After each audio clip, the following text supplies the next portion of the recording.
Hello, hello, hello, hello, hello. It's good to see you. Say hello.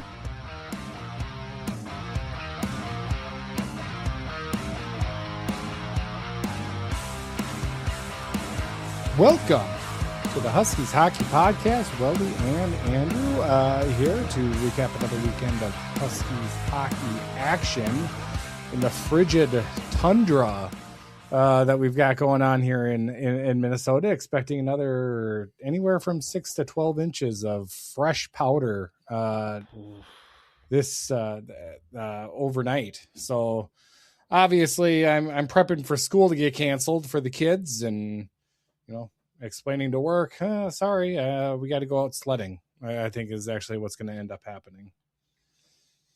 I think that's a perfectly valid reason. I don't think your employer will have any problems with that. No, exactly. It's, snow days when you were a kid were the best. They were the best. So I would like to rekindle that with my kids. So I'm sure they'll be fine with it, but it's a nice toasty house that I have now. Furnace all set up, all good to go. That whole rigmarole after a 6-hour installation and haul away and all that, but it feels good. So happy to be sitting here in comfort and no space heater beside me as I had to do for a couple of days. Yes, you don't have to walk through the maze of space heater cords on the floor. Trip hazard. and the constant reminder to tell my kids, hey, don't touch that. So get away. There's a couple of things that when you become a parent, you don't realize you would have to spend as much time doing. And don't touch it is that's kind of an obvious one, but I didn't expect I would have to keep reminding my kids not to touch the inside of a urinal, because the boys, it's I don't know, they see that little disc in there and they flock to it, and I'm I don't know. I never thought that's where my life would be as I was having my party days up in down in the basement of Mitchell Hall on campus. So, but alas, here I am, right? So you've made it this far. We've only just begun, I think, actually, is how the song goes, right? So with all of that, let's go ahead and kick it off, shall we? So we're talking about whiskey today. Whiskey.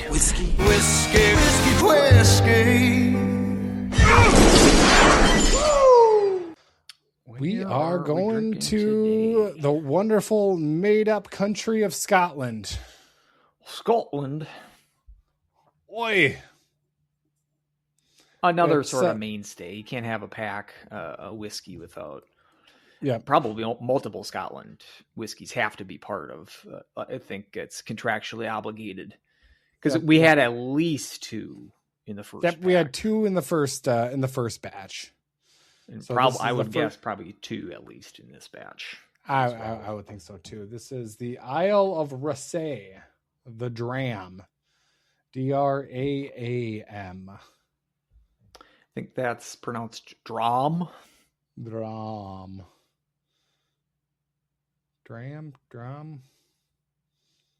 I don't know. I don't speak Scottish, so it's. Scots. We'll see what this is the language. I don't really know what the difference between Scottish and Scotch is in terms of an adjective. There is a difference, but I'm not sure exactly what the distinction is. Well, that doesn't really matter though. Scotch is one's a tape that you can see through. Correct. And this has got some spice to it. It's a single malt, by the way, so I wasn't really expecting this. So let's see how it goes. I was wondering, Weldie seems to dog on single malts. So a little bit. I don't feel like they're. He likes multiple very... malts. He's like, why am I limited to just one malt? Give me more malts than one. Give me a double malt, maybe even a triple malt. Give me malt liquor. Give me chocolate malt, malto meal. No, do not give me malto meal. I will take a Colt 45 or an Old English or whatever that is. The malt liquor before disparage marshmallow mateys. Oh, I guess when I was thinking malto meal, I was thinking like shredded wheat or something like that. No, I'm thinking the cereal in a bag. Oh, okay. All right. Well, I'm not above that. Okay, that's and fine. Shredded wheat, by the way, frosted shredded wheat. Shut it. Underrated. No, I am ending that. No, well, that about does her on this episode. And I don't think we're going to talk ever again, actually, is what it comes down to. Shredded wheat. Get out of here. Shredded wheat, good. Cream of wheat, terrible. So it all depends on your wheat, how you're taking your wheat. Me, shredded, great. You're going to pass. Seems pretty clear. This is pretty good. If I were 7-2. Remind me, how many are we into the second pack now? This is number 6. Okay. And which is the end of the first book, because it comes in like 3 book, and each book has like 3 of the little, I don't know, what is this, a 4-ouncer? I didn't know that this was a literature product. Did you get it in the library section of Costco? That was supposed to be funny, but well, so where does this? They got rid of their books in Costco. Actually, Sam's Club still has their books out. They put it into the whiskey samplers now. That's where exactly. Which is the best way to read your books is by drinking it. It's just too bad for you that they don't make an audiobook version, because we know that you don't like hard copy books. Again, digital or death. That is not that is not a correct statement. I like physical books. I just don't want to carry them all around. So give me on a Kindle. Books are heavy. It's not like you're carrying 7 books at a time. You're carrying around one book. I hard copy read Lonesome Dove, and that's a fairly thick book. Teresa is doing a fairly thick book. Hey, that GLP-1 is going to kick in any moment now. All right. Now, like, Teresa is doing a chapter a day reading War and Peace. She is on, I think, the 2nd epilogue right now, as it is December. Yeah, she had to carry around that book. So that's tough. Like, just give it to me in a digital format or one that I can listen to. It's just easier that way. That's how I would like to consume my literature. If we were a literature podcast, I'd fight you to the death on this. I almost think that the War and Peace is like the specific book you should read hard copy. That's part of the experience, lugging the big book around. That sounds like a terrible experience. Why would you put yourself through that? Get Teresa on. I want to get a microphone in front of Teresa. I think that me and her are going to vibe. I've never read War and Peace. I really don't have any. I'm not a big fiction reader myself, even, but I think me and Teresa see eye to eye on this one. I wasn't a big fiction reader up until, I don't know, a year and a half ago. And then I realized how much more I get reading fiction than nonfiction. It's just more entertaining. Then. And I am in the majority for men, because I read an article where men don't read fiction anymore. So I guess I'm speaking for most of us when I say nonfiction all day long. Yep.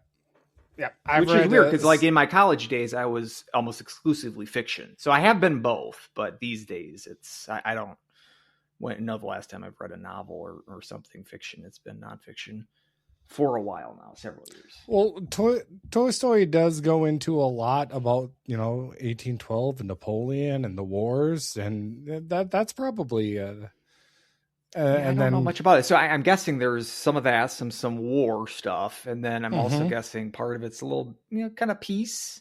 There's some war. There's a little bit of peace in there, and he kind of blends it together. That's kind of what I think the synopsis of Andre's there, and then he isn't there. And what about Pierre?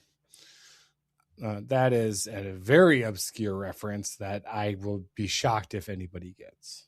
Have you you're dropping obscure War and Peace references? But have you actually read the book? Not exactly. Well, first off, no, I've never read that. I don't have the time. I don't have the patience. Although I thought about that when I read Count of Monte Cristo and then Lonesome Dove. It's like, maybe I do have the patience for a really good story. But no, what I dropped was a reference to a Broadway musical called Natasha, Pierre, and the Great Comet of 1812, which was based out of a 72-page excerpt from War and Peace. That, and then there's one of the opening song is like setting up the story, and it's going through like some of the main characters. And one of them they keep repeating is Andre isn't there. And it's a big joke, apparently, that Andre goes in and out of the War and Peace. There you go. So in a sense, you have experienced it, just not. I've experienced the musical of 72 pages out of a 2,000-page book, or it's enough. At least a 361 chapter book. You can speak about it more intelligently than I can. So, bravo to you. If you do want to go ahead and Spotify or Apple Music or whatnot, the opening number of Natasha, Pierre, and the Great Comet of 1812, highly recommend it. It is pretty good, pretty funny. Might have to check that out. That's our podcast recommends of the day. Yes, exactly. And read more fiction. That's my recommendation for you, actually, Andrew. Or just want me to pick you out a fiction book? Read a book. Like I think probably like 80% of people don't read books, period. Just pick up a book. It's enlightening. Yeah. If you want, send in what you like overall as a person, and I'll recommend you a book. I am now, because I counted, I've actually read like 20 some books this year, which is way more than I thought I'd read. So, and I have enjoyed all of them. So anyway, did I give this a rating or no? I can't remember. 7-something. 7.2. Yep, I wrote it down. This is actually the clubhouse leader in Pack 2. Which I was gonna say, kind of is a disappointment, but maybe it's that Iceland one that's kind of jading everything. Yeah, that's the one that really dragged down the overall average. But I think you're going to get a winner, like a one that's really going to knock your socks out. Because it feels like we haven't had one of those in a while. Nope, not yet. So perfect. All right, let's talk about the weekend. That from now on, I'm going to refer to as the Fighting Chickens. Thanks to Brittany, our winner from last episode, who got 2 tickets to the game, who sent us a picture of their date night and the saying that some of the fans were unruly of the Fighting Chickens, and I think that's what I am going to refer them now, because I hate North Dakota and I think that's a fun term. I'm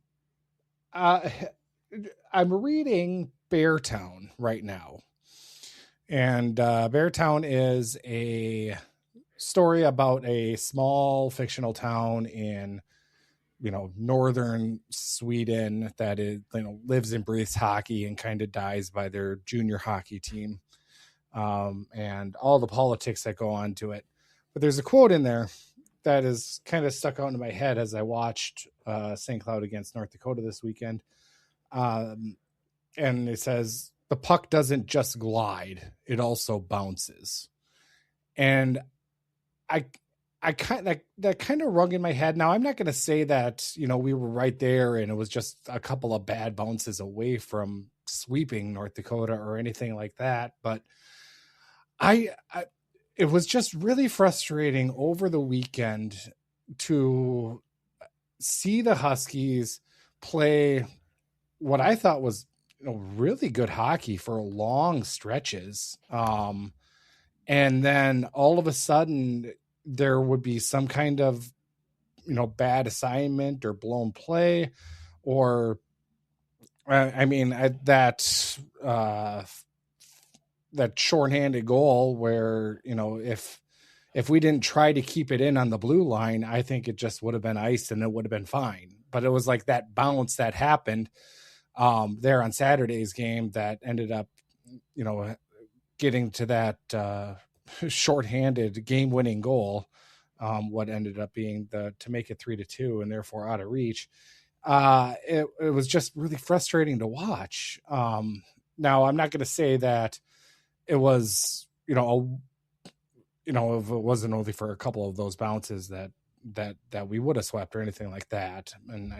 But it was just, I don't know. It's weird. It's like I was mostly happy with how the team played, but brass tacks, when you come down to it 6 points that you didn't get.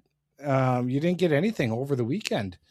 And it's demoralizing as a fan base. I don't know. I mean, it's got to be demoralizing in the locker room too, but it's these mistakes that I feel North Dakota was just able to capitalize on. And it was just annoying and disheartening to see, but for a lot of it, I liked how they played. And I don't know if I'm in the minority or whatnot, but just kind of, Andrew, what were your thoughts, broad strokes, over the whole weekend?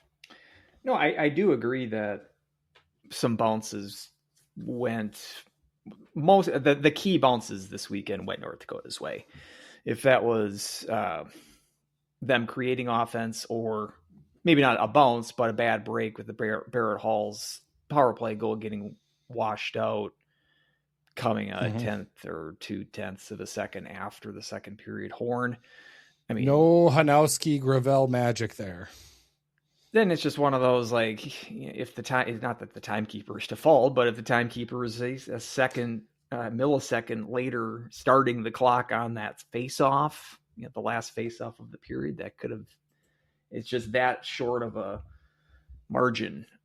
But yeah, there was a couple of plays where North Dakota was able to create offense, but and a lot of these were, I think, born out of St. Cloud defensive miscues. But North Dakota got some breaks where the pucks just went right to sticks. Sticks were right there to easily tap it past the goaltender. Frustrating, because I agree that St. Cloud played better to avoid this result, to avoid a 0-point weekend. And as you said, like, the breaks go St. Cloud's way.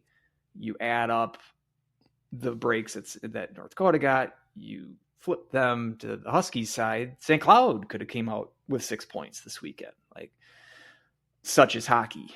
And yeah, it's very, very frustrating, because you feel at least like the most, fair result would have been just a split.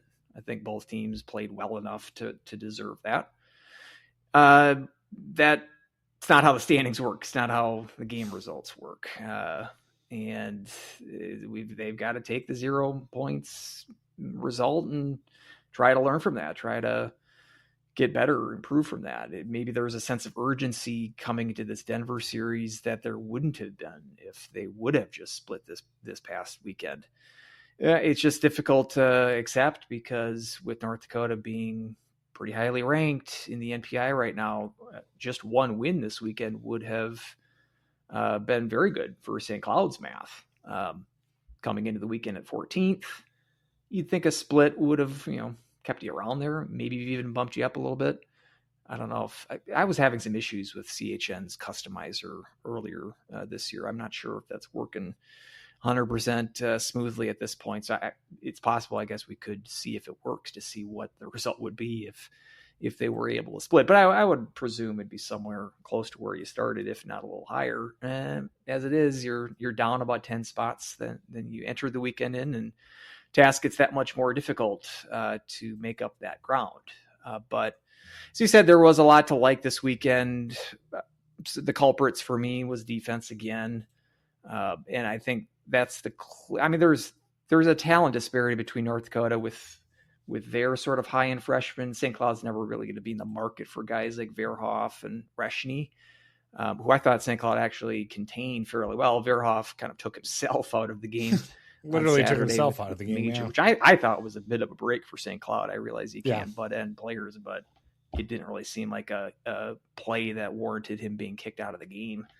But so not all the. I wonder how many scouts left the building at that point. I wonder. Well, I mean, with Reshny there, perhaps. I mean, he's first round draft pick already. And St. Cloud contained him offensively. Reshny's biggest contributions this weekend were in the faceoff dot. He was taking like all the draws down the stretch for North Dakota and beating Gross, one of the better faceoff guys in the country, beating him regularly on some of those, especially key draws. But from an offensive standpoint, they kept him off the goal scoring chart, a couple of assists. But in terms, there's a difference there in terms of the kind of talent that North Dakota is able to, let's say, afford these days. But I thought from a pure talent standpoint, the biggest difference was defensively. Mentioning Verhoff leaving, playing basically half the game on Saturday. But they have the depth, the Livanovich, Weeb, Emery, who's going to go to the preliminary camp for the World Juniors again for the second straight year. I sort of speculated in my latest Cloud coverage piece. I kind of want to ask you this because I'm like, I would at least those four I'd put above anyone St. Cloud has currently, taking Hendricks out of the mix because he's injured. Sam Larillo, who's on their first pairing with Weeb, I don't necessarily think he's a first pairing defenseman. I think North Dakota is more trying to spread out their young guys and pair them with a more veteran guy. So Weeb's with Larilla, Livanovich is with Verhoff. So you can Larilla, who had a great USHL season last year, I believe he was drafted as well. I mean, it's arguable you got five guys from North Dakota that I put above Wiley, who I would assume would be the presumptive number one defenseman on the Huskies. That shows you kind of the gap. I would say at least four. I don't know if that's too controversial. Do you have a thought on that in terms of just the difference between the kind of defensive depth that North Dakota had? And do you agree that was one of the deciding factors this weekend? Yeah, that's one of the deciding factors. I'll answer that part first. And I think this weekend was just kind of a key instance of where it feels like St. Cloud works so hard to try to get a goal. And, chances, or if it gets deflected or a big stop or passes just don't connect. I felt like a couple of times there in Friday's game where, maybe getting a little bit too pass heavy instead of ripping a shot. But just the main thing is like you have too many, or like the instances where you have so much pressure and so many chances, and then just North Dakota comes down and makes it look so easy, and all of a sudden they just rip it in and it's in the back of the net, and it's just so demoralizing to see that. And I think a lot of that has to do with their defensive core and who they have back there. And that's where it is, kind of that difference where, it has to work so hard because their defense is working so much harder. Whereas our defense, it feels like I won't say that we're not working hard, but it's like we just have too many bad turnovers or blown plays, blown possessions that we get penalized, or that we get that they'll put in the back of the net. And I think this was a key weekend of that. As far as their depth goes, now I don't know, like Wiley, I would probably put above a couple of those guys. I wouldn't say, obviously I would say Livanovich, but I would still put Wiley up there as, one of the top defensemen on the ice that weekend. But I think after Wiley, that's where that drop off is. And that's where obviously you've got a lot of really good players there on the back end for North Dakota. And I think that's what ended up really being the difference. I thought, Berzins and Shostak, I thought they played, well. Both of them had, kind of key saves. I don't doubt, I don't blame them for any of the goals that were given up. So, but that's where, their depth really kind of stuck out. Like you said, Rushny, we were able to really limit his goal scoring ability. But unfortunately, it just, too many of those instances where the blown coverages just shot ourselves in the foot. And that's what makes it so frustrating to see us not have any, when we have really good play for really long stretches and then just still end up with no points, 2 more losses. And, we're kind of in the, kind of at a time of Husky hockey where it's like, we're not used to this, to say the least. Yeah. Saying like the amount of effort that St. Cloud needed to exert to score their goals. I mean, some highlight reel goals were necessary. I mean, we saw Barrett Hall's shorthanded goal, first goal on Friday, probably the leader in the clubhouse for Herbie for goal of the year. Very nice goal. Made Sports Center or whatever they're calling ESPN's main like flagship program these days, which was obviously a. Oh, I was just gonna say Husky Productions sent out a tweet and a TikTok of a really kind of a behind the scenes of the control room as that play was happening and like what all of the shouting to get like the replays up and whatnot. And it was really cool. If you have a chance, go ahead and check it out. I'll probably retweet it after the show here, but check out my feed for it. But it was really cool to kind of see some of that behind the scenes. Yeah. And so obviously that one turned heads.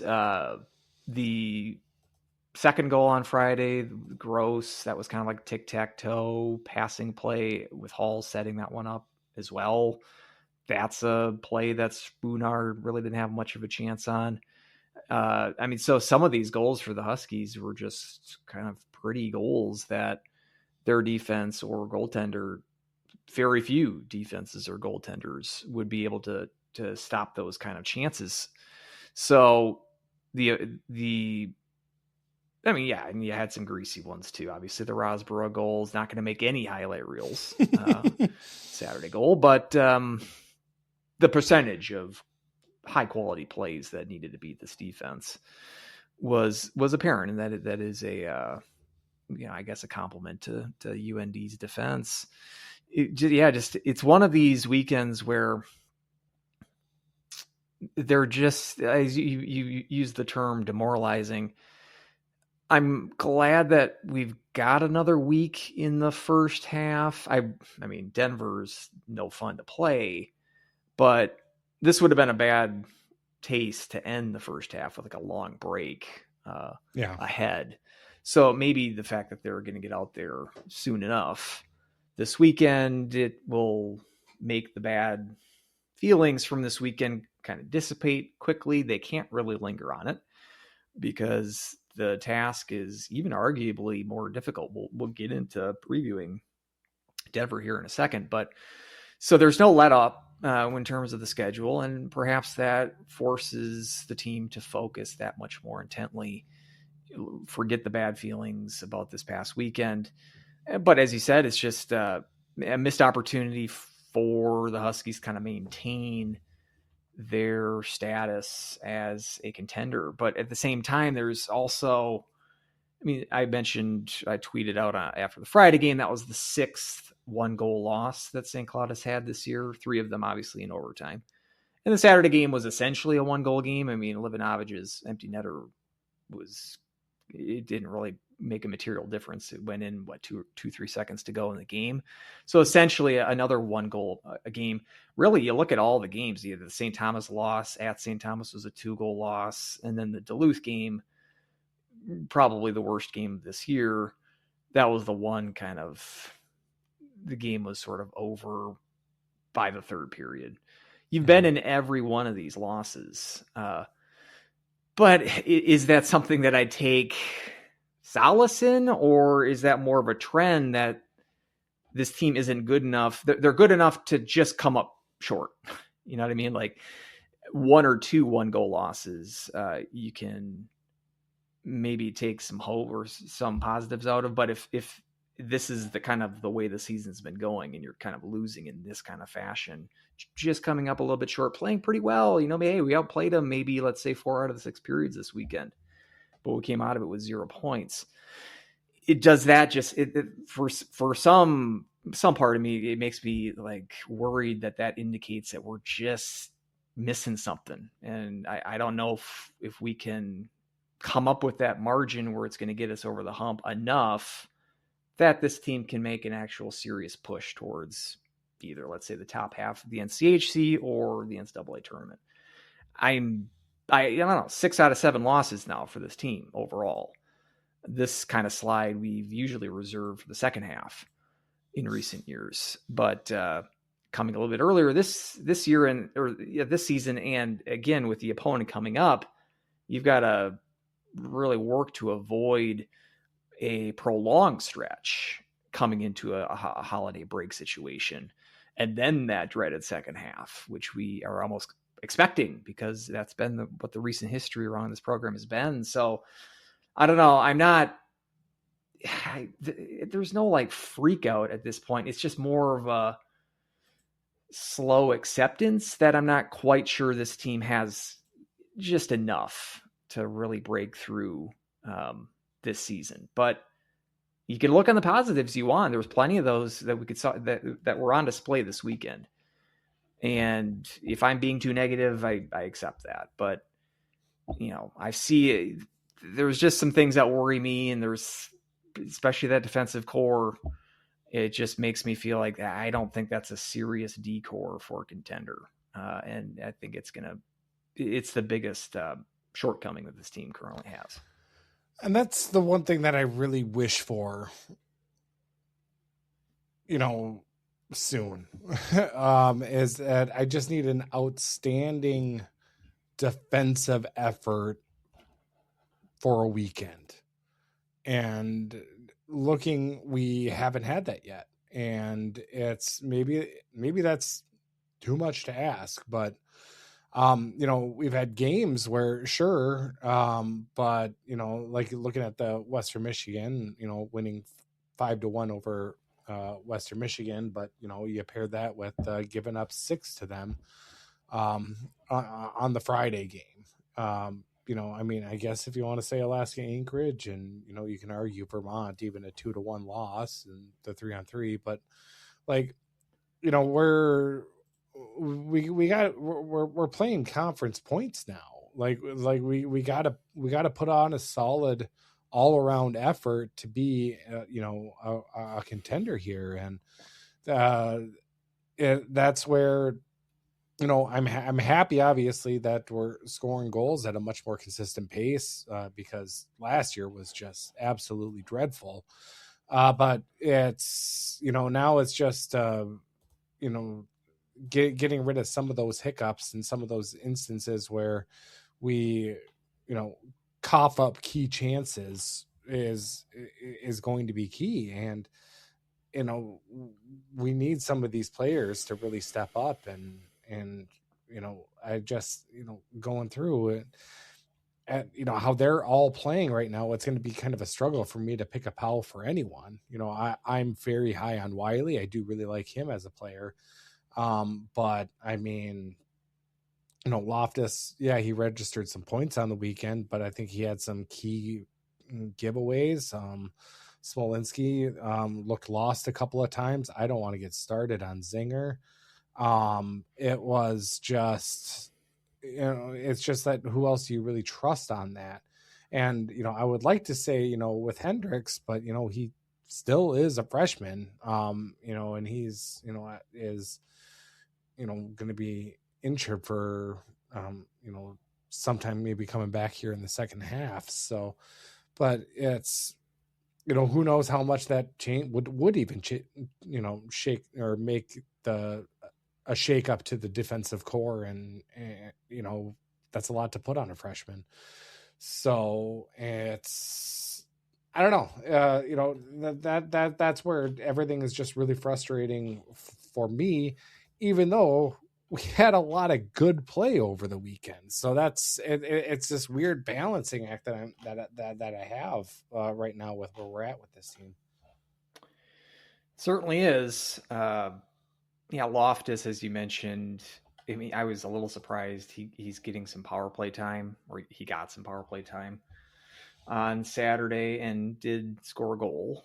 I'm not sure exactly what the play was or what the problem at the blue line was with him that set up that odd man rush that resulted in the Livanovich goal. But again, that was on the power play, so there was Loftus on power play time.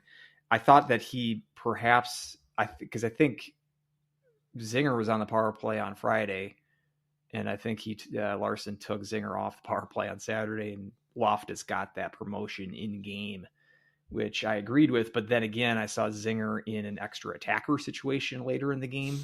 Sean also on the ice during that extra attacker. I'm just like, what? So still, but again, with this defensive core, it's not like there's guys screaming out that, I mean, I think you like Wiley more than I do. I think Wiley's had some kind of on and off moments of late. But I agree that he's the best that you have right now in terms of the health of defensemen. Beyond that, it's sort of duck and cover. And that's not, that doesn't give me the confidence that I'd like when it comes to the D-core. I know you brought up the power play, and I listened to a little bit of the post game press conference that was brought up, about the power play and how they switched. They had one unit running the 1-3-1, and then they had, they switched it to more of a 3-2 setup. And that's when they scored the goal. And that's when, you ended up having two defensemen out there. And at that time when I was watching the game, I was getting so frustrated because, we had quite a few penalty, our power play opportunities. We went 1 for 6 on the power play. And, we didn't, the first period there on Saturday was just, littered with North Dakota penalties. And that's where, but like, I don't know, you get the power play opportunity, and it just felt like we were trying the same thing over and over again. And the North Dakota was really aggressive, and to beat that aggressiveness, you have to do those, kind of short, quick passes to really try to burn them and try to create that 2-on-1 chance. But it looked like we were just trying to slam a round peg into a square hole. And it was just, every time that we would come through, it would be the same thing. We would turn it over, and then they would just send it right back. And it wasn't even that we were trying to dump and chase, or that we didn't even, attempt to go that route with it. It's, we're all waiting. We try the slingshot. We go in. They were standing up on the blue line, and then they shoot it right back down. And there was one instance that happened like 3 or 4 times in a row. I look up, and there was 20 seconds left on the power play. And I'm like, what is the point of any of this? And then that's when I think that I heard the huge round of applause for all the UND fans that were in the building. And it's just like, you got to make some kind of adjustment there. Thankfully it happened on the next power play, and that's when Loftus scored that goal. But I said kind of the big thing is, coming down to the power play and power play chances, and, North Dakota was able to capitalize. I mean, Saturday they were 1 for 1 on the power play and scored a shorthanded. So that's where, special teams kind of was big there. And, it was 1 for 3 again on the power play. I mean, this penalty kill again, that kind of ties also with the defense, but you're not going to get anywhere with a 70% on the penalty kill. It's no team that's ever amounted to anything has had a 70% on the penalty kill. Correct. Yeah. And it just, even with the depth of North Dakota's forwards, I mean, I wasn't really looking for the Hawks this weekend to get goals from guys like David Klee and Cody Kroll. That sounds like a made-up character that you try to son recruit. of Ken Klee, apparently the Frost head coach. First ever college goal, fourth liner for them. Cade Littler gets 2 on Saturday. He's a fourth liner for them. I mean, part of not fourth line, the top 2 lines for North Dakota stack up pretty well against the teams in this conference. So the fact that they're on the fourth, that might be better fourth line than many teams. But still, like they have the amount of talent. And I thought that they did a fairly good job containing the top 2 lines for North Dakota. But if they're able to get 4 goals from bottom 6 guys who rarely score, Klee, like I said, hadn't scored yet at this level, that's another difference maker. So, I mean, you can see these little areas. I think, again, with goaltending, I thought Berzin's played okay. I thought Shostak looked better than he has recently. Like Berzin's, like the 2 of those goals, the first goal and the third goal, which was the power play goal for them on Friday, it's like it almost went through Berzin's. I'm not really sure how they kind of squirted through his pads, or his kind of his chest area. But I thought he was fine. And same with Shostak. I thought, like I said, he looked better. Spoonar, I think he probably outplayed St. Cloud's goaltenders this weekend slightly. And we're saying like North Dakota gets the depth scoring. They've got better defense. But yet we're at the same time, we're saying St. Cloud played pretty good 2 games. Like, so it's weird because like the sum of the parts don't exactly add up to the whole. Sum of the whole, I'm butchering that phrase. But this was a weird weekend because you take each individual kind of analysis and it seems like North Dakota outplayed St. Cloud in most areas, but then you put the whole thing together. I did think St. Cloud deserved better than this result.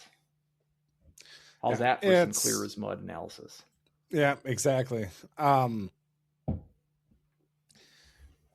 maybe I'm going through a little bit of rose-colored glasses.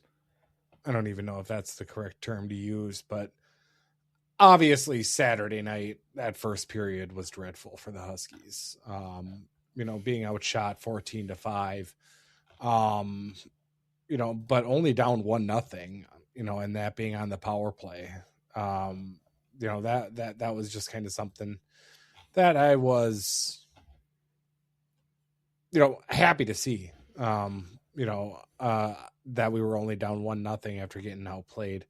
But St. Cloud, that's when, they were able to respond with 16 shots in the second, 16 shots in the third. They were able to put up more pressure, had the rest of the power play opportunities, including, like you said, with Verhoff and the butt ending. But you weathered that storm that North Dakota is eventually going to get. And I will say weathered it by giving up a goal. But it's, you got to have a chance to convert on those opportunities that you get. And we just ended up falling short. And obviously, anytime that you lose the game on a shorthanded goal against, it's a bitter pill to swallow. Sure is. And another weekend where the hatred of the guys in green and black pretty apparent, but seems more like a missed opportunity from the St. Cloud's perspective, or like I said, just it some bad breaks and maybe a raw deal getting 0 points out of this week, because I do think they play a little bit better than that. But as we're saying, the task isn't going to get any easier with the next opponent on deck. How about that for a segue? Exactly. That's pretty good, but I do have to back up. Who's your pal? I'll go Hull. I mean, okay. Goal of the year nominee on Friday, did score on Saturday. They wiped it out because it was a hair too late. But I mean, he was a dynamic player all weekend.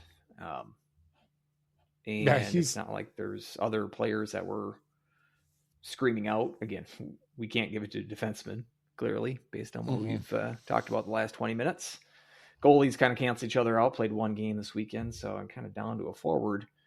The fourth line played well. I think, especially, with Rosborough's goal, those are rare enough that we can celebrate them when they do happen. And it was a big goal at the time, game time goal. But also, I think Larson keyed on that line to shut down Reshny's line. And to the extent that they were able to do that at even strength, deserve some praise for that. So 3 cheers for the grind line. But I will give it to Hall mainly because of that goal, but also a dynamic weekend for him. Yep, and I agree. So that is my POW as well. Would be Barrett Hall. Yeah, everything you said, I think rings true. And I think he's our most consistent player night in and night out.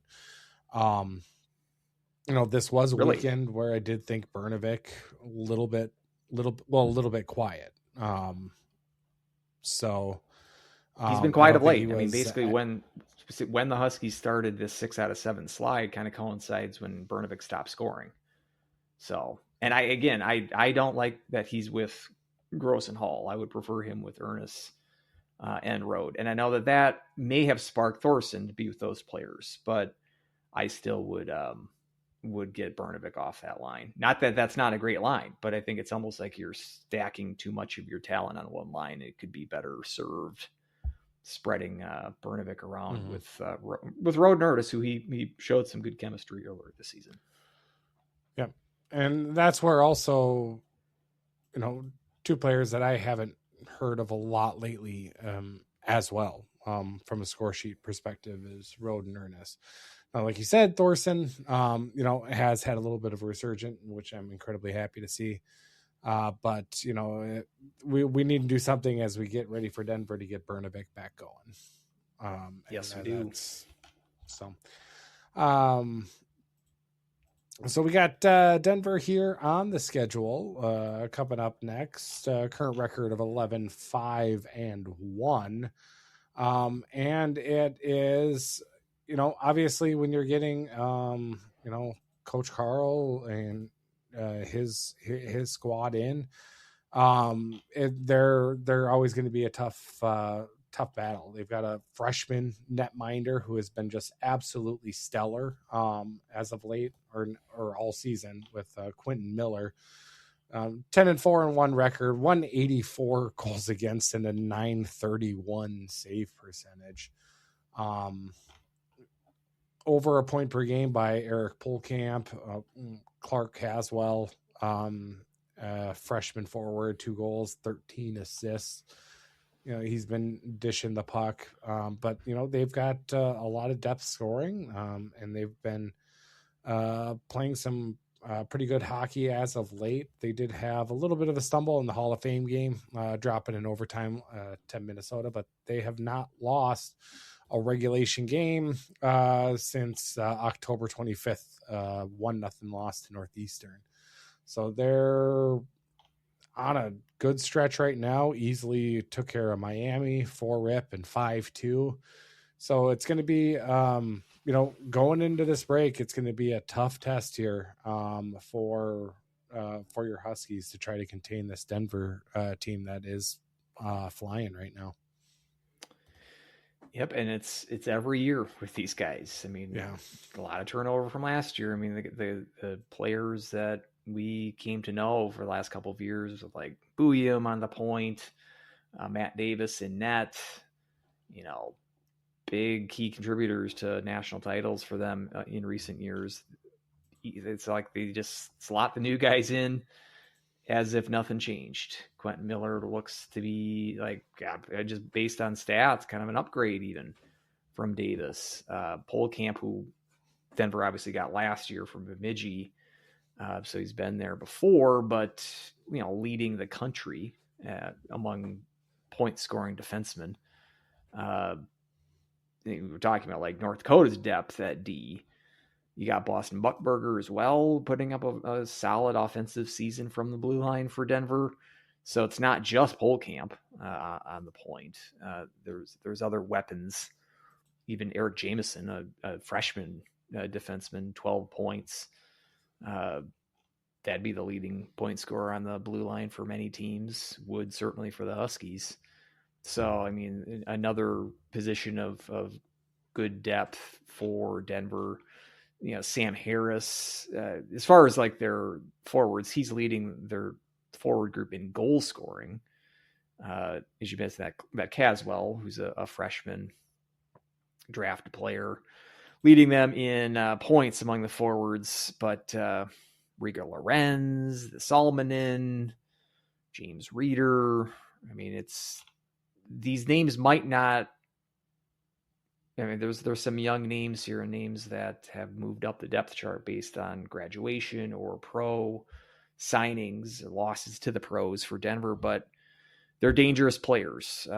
Consistent program, consistently elite program.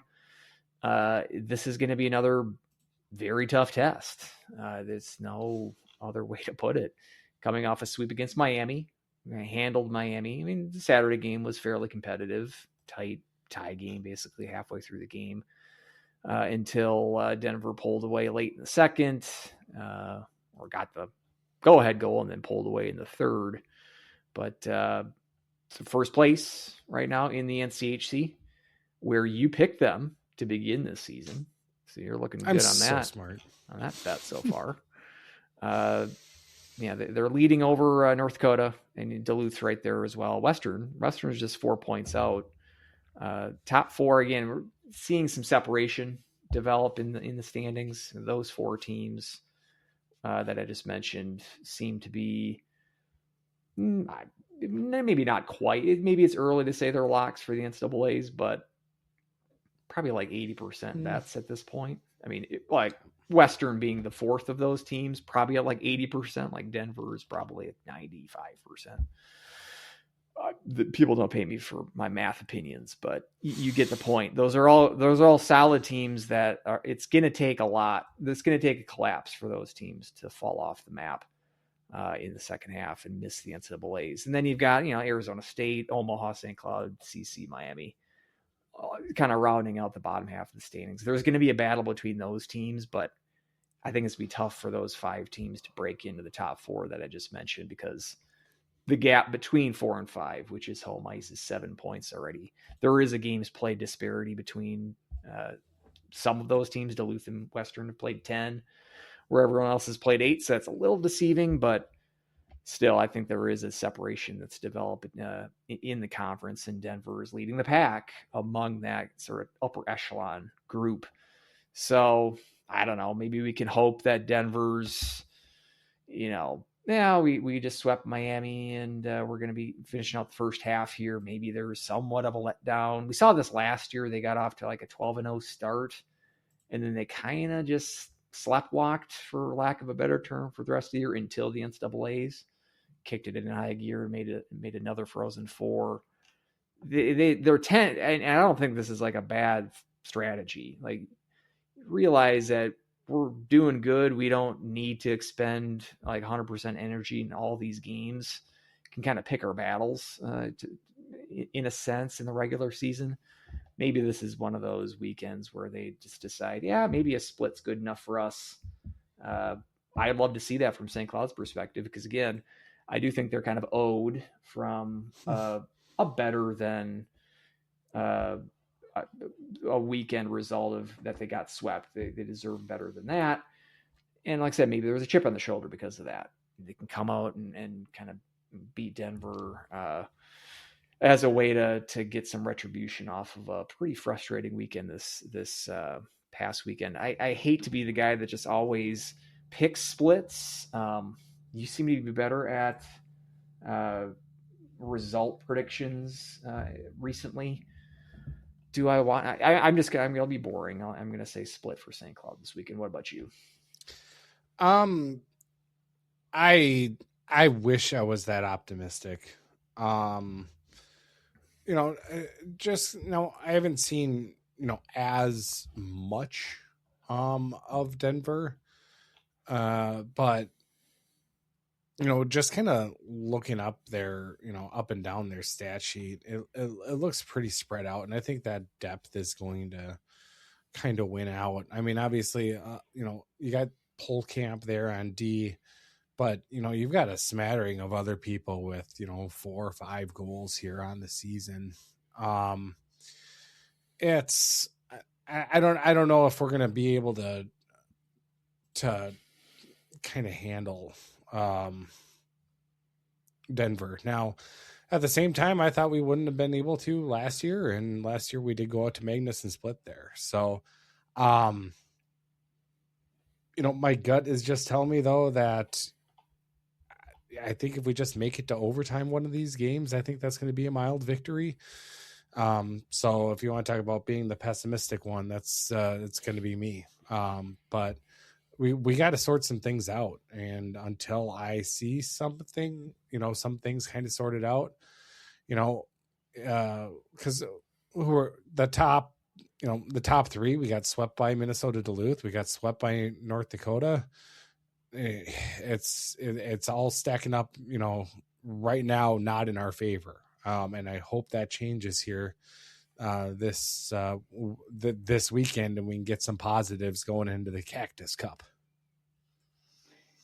And they didn't get true swept by Duluth. We always like to make that stipulation. They did go to overtime against. They did go to overtime at some point. So maybe you're thinking the same thing, like get a point or two because you take a game to overtime / shootout.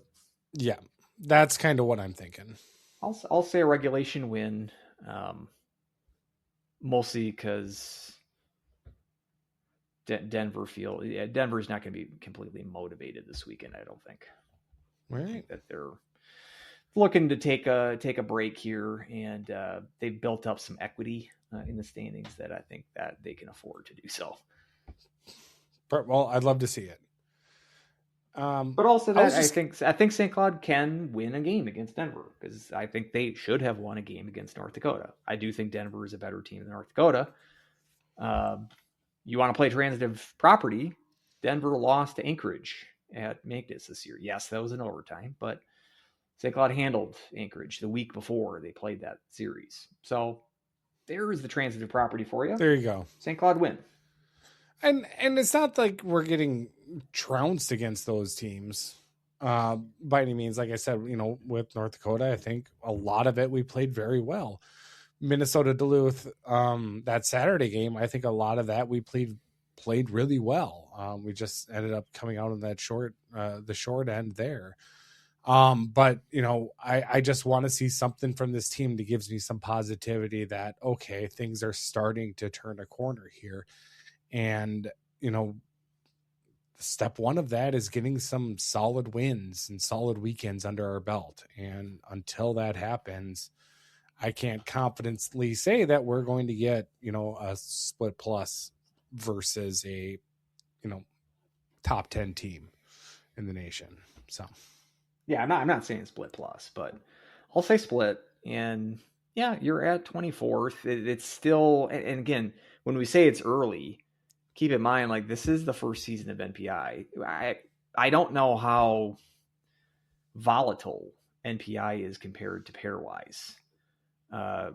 Like they've dropped 10 spots in NPI this past weekend. If they split Denver, are they going to jump 6 spots? Obviously, some of that has to do with the teams around you as well. It's not just in isolation here, but it might be early enough. Plus the Denver win, because they are so highly ranked, maybe that will bump them up. Even a split might bump them up a couple of spots, where they're not buried in the pairwise or now the NPI. I wonder if I would take more stock in the NPI if it wasn't Dartmouth number 1.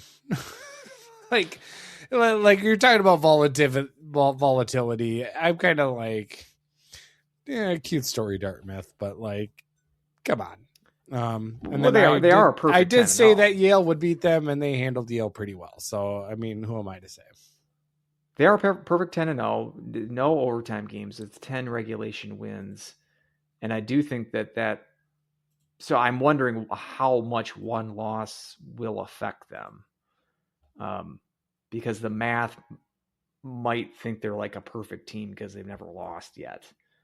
So it's still early in that regard. But again, I don't know the math well enough to know how much, like, when Dartmouth loses their first game, which again, they're 10-0, maybe it'll never happen. Maybe they'll pull off a Cornell in the Ken Dryden year and run a perfect season.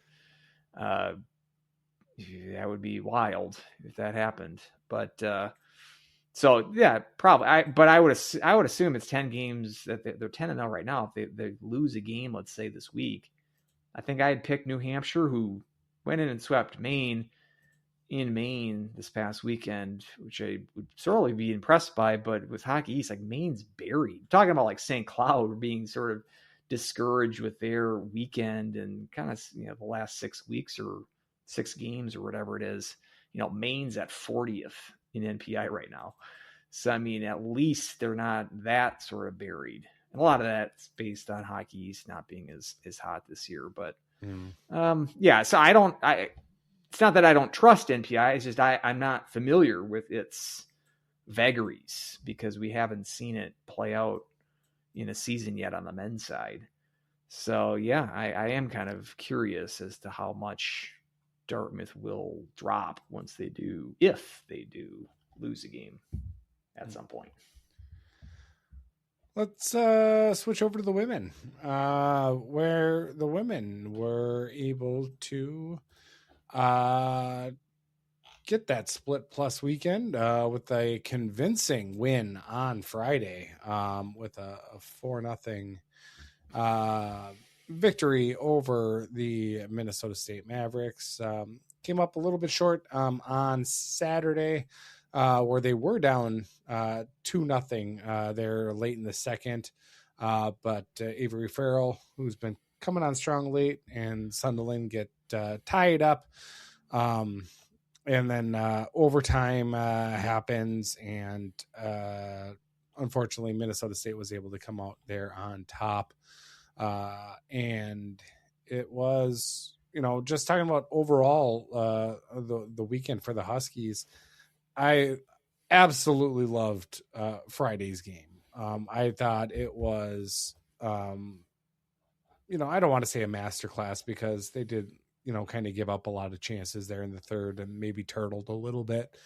But just overall, any time that you're able to put up 3 goals in the first period, you kind of, a lot of good things are going your way. And, obviously it's that depth scoring. Peyton Holloway kind of gets the first one where it was thrown on net about a minute and a half in. It was kind of a fluky bounce in. Sunderland was able to get a goal. Avery Farrell get goals in both games. Sunderland again, both games. And then Maria McCallan, who was the WCHA Rookie of the Week for her 4 assists that she got on the weekend. So there was a lot to like for the women's team, and again, happy that I saw them battle back from being down 2-0 and getting that into overtime. Overtime was all over the place and kind of a mess for the Huskies. I think that was a lot went wrong there in that overtime that got Mankato to get that victory.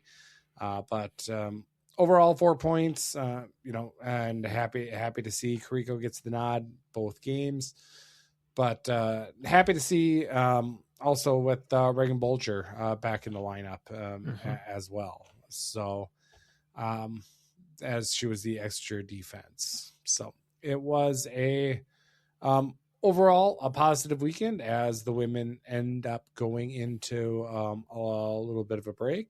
They're not in action again until after the new year, where they've got an exhibition game against St. Thomas. They're on Saturday the 3rd. So it's happy to see that weekend. Kendall, what were your thoughts overall on the women's? Yeah, it was really nice to see the Friday showing, and God, they look so good.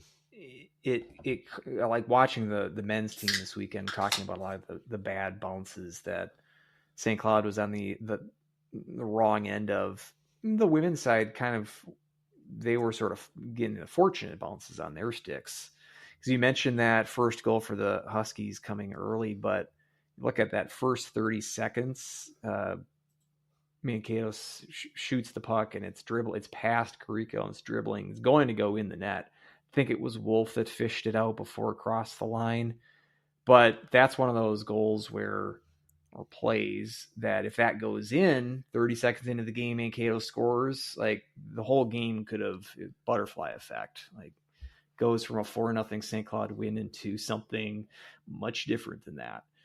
But I think that sort of dictated how that game was going to go. Cause you avoid the disastrous, first minute goal allowed.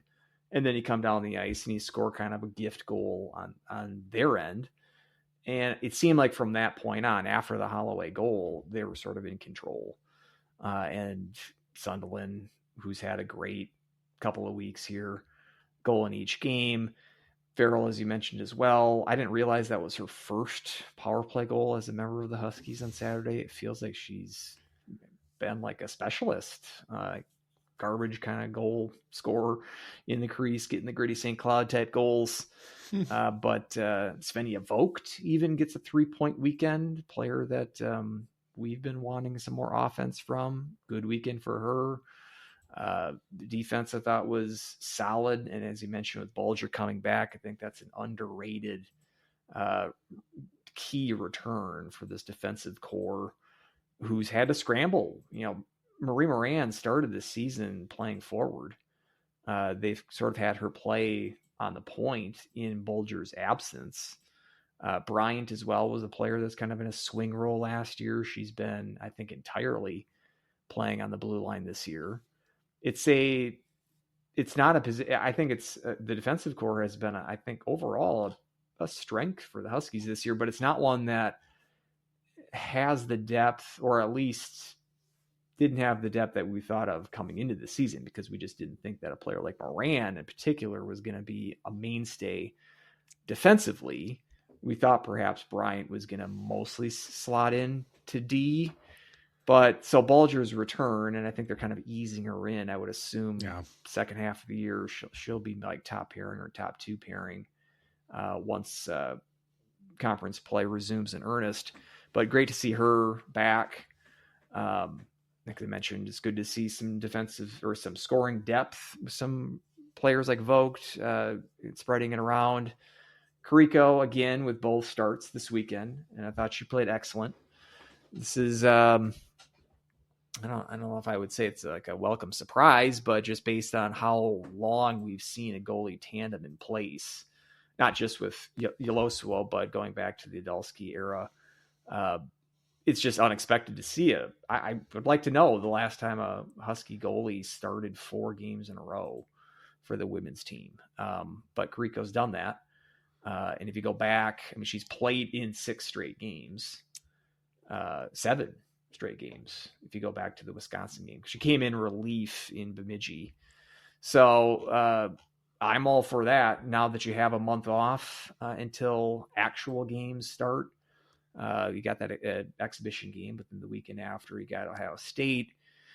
And with the Olympics that we think are on the horizon, Carrico's likely going to be missing there. So you might as well try to get as much as you can out of Carrico in January, especially with those first 3 series against top teams. You're going to need her to play like she did this weekend. We're talked about the NPI on the men's side and the volatility of it. And then we've talked all season about the WCHA giving you opportunities to advance in the standings. And with this Mankato team, surprising or not, being a top 10 team in NPI, I said it before this weekend, you win a game or more than win a game like they did this weekend with the 4-point showing against a top 10 team on the road, that's going to do well for your rating. And sure enough, go from 21st to 14th. St. Cloud State, 5 games under 500. But with that top-rated strength of schedule, they're at 14th, which is still not. I mean, obviously with 11-team field and women's, that's not enough. They're still going to need to make hay, but it puts you way closer to where you need to be than you were coming into this series.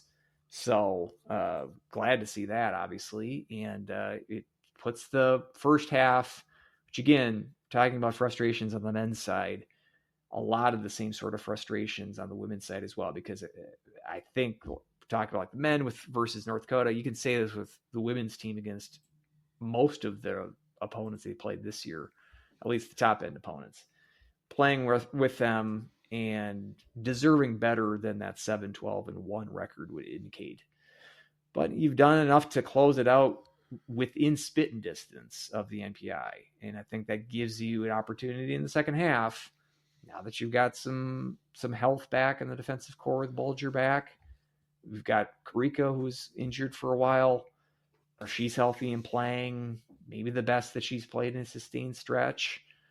It gives me more hope going into the second half. So great to see this performance, even though, yeah, a 6-point weekend would have been great, because not only would you have advanced a little bit even further in the NPI, but that would have put you 1 point behind Mankato in the conference standings as well. So the 2-point sacrifice on Saturday was a little, it wasn't perfect, obviously. And, but taking the majority of the points was impressive this weekend. And I think it's a good way to end the first half of the season. I'm kind of looking ahead here, and usually I wouldn't be. I'd say don't look ahead, but at the same time, we don't have anything to preview. But you were talking about the gauntlet kind of coming back that St. Cloud has with, after the exhibition, which I'm really thankful to actually have, because you got to run up against Ohio State, Minnesota, Duluth, and then a home against Minnesota. I took a peek at Ohio State, and they have a full series that weekend that we play St. Thomas, and they've got it up against Penn State, and that's going to be an interesting series. Very interesting series. For our listeners who are unaware, right now, Penn State is 17-1 on the season. Their one loss just happened with a 3-2 loss against Northeastern. So, they started out on an absolute tear. Now, anybody that they beat, you're not really shaking your boots at. Robert Morris, Lindenwood, they put a beating on Syracuse, RIT, Mercyhurst, Delaware, for instance. So, that's where a lot of that interesting is that, how Ohio State is going to kind of go into that game, kind of coming back against a team that is, there's a lot of buzz around, and, kind of as the big surprise and having a heck of a season so far. But that's where that exhibition against St. Thomas, to get kind of your legs out under you and kind of get ready for the Ohio State, is even more so, because they're going to have some game experience kind of coming into that. So it is kind of imperative that, we hit the ground running against Ohio State and, kind of get that tough stretch, off on the right foot, because it is going to be absolutely key if we're going to, kind of keep making that headway up the NPI, to try to get there. And, hopefully leapfrog some teams that, like Penn State, if they end up falling. Now, obviously, automatic bid, so it's a little bit different, but, anytime we can move up in the NPI is going to be a good situation. And that's where St. Cloud has got to come out of the gates hard there, at the first series in a month. Yeah, like Mankato is going to be the team that you're going to want to leapfrog in the NPI. They're at 10th right now, which would be they'd be the last at-large team in, or one of these two Hockey East teams, either UConn or Northeastern, which are both inside the NPI gate right now. Obviously, they're going to have one auto bid out of that league, but you'd think that if one of those teams can drop out, or like a Princeton, they got 2 ECAC teams in there too. It's not going to be easy. With the schedule, though, it does afford you opportunities every week. I was thinking about this. They got 14 games in the second half. This is very much easier said than done, but just go with me. It's because they start with Ohio State, at Duluth, home and home with the Gophers. And then they've got Wisconsin to end the season, 2 games at LeBron. Between that, they've got series at St. Thomas and then home series against Mankato and Bemidji. So let's just say they run the table against St. Thomas, Mankato, and Bemidji. It's 6-0. Let's say they win 3 games in those remaining 8 games against Ohio State, Duluth, the Gophers, and Wisconsin. In any fashion, 3 wins. And these can be overtime results as well. Just for the simplicity, let's say they go 9-5 in those 14 games. I think 9-5 is going to put you in the top 10 in NPI. The funny thing, though, is that would give you a record of 16, 17, and 1. And this is again going into the playoffs. So there would still be the WCHA playoffs would be key as well. Mm-hmm. Now, NPI got rid of, because it's not pairwise, they got rid of the Wisconsin rule this year. So you do not have to be 500 or better to be qualified for the NCAA tournament this year. Wouldn't that be great for Wisconsin rule update? And you thought that we weren't going to get any mileage out of that sounder this year. I just need it. I just need to inject I should have that sounder into that my I veins. was going to drop it so you could be even quicker on the dial there. But wouldn't it be rich if our show we give more oxygen to the Wisconsin rule than any other podcast in the history of podcasts? Wouldn't it be funny if the year that they outlaw the Wisconsin rule, St. Cloud State takes full advantage and makes a tournament going under 500? Because again, I think that would probably do it. You go 9-5 against that schedule, that probably would do the trick. I'd love to see it happen just for the Wisconsin rule LOLs. But that gives you the path. Again, that's, like I said, way easier said than done, because those top 4 teams, Wisconsin, Ohio State, Gophers, and Duluth, Huskies got exactly 1 point out of their first series against those 4 teams in the first half. So to say that they're going to get 3 wins out of those teams, with 5 of those 8 games against those 4 teams on the road in the second half to boot. And again, likely playing without Carrico and Sunderland and some other key players in that month of February out for the Olympics. So I'm just more doing a mental exercise. It's going to be much more difficult when you're actually playing the games. But we can look ahead, and I like that we have looked ahead, but also this is a good point to look back on that first half.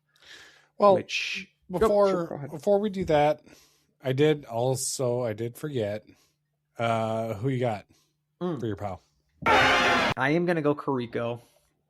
Again, the sweep would have been great, but this might be more of a Pacino than this particular weekend. And I think too that you have, Sunderland, like I said, scored both games, and I think she had a very solid weekend. Thought Wolf was really good again. You had some other candidates this weekend, but Carrico, because she's been traditionally a goalie that only plays 1 game a weekend, hasn't been really in line for many POWs. And you just look at the splits in goaltending this year. So she's started 10 games. There was one of those games that she exited an injury. That was the Gopher game. She didn't get a decision, so to speak, in that game. But the others, she's gotten, the Huskies have gotten points in 8 of the other 9 starts that she's had this year. The only one that they didn't get anything out of was the Clarkson loss in DC last week.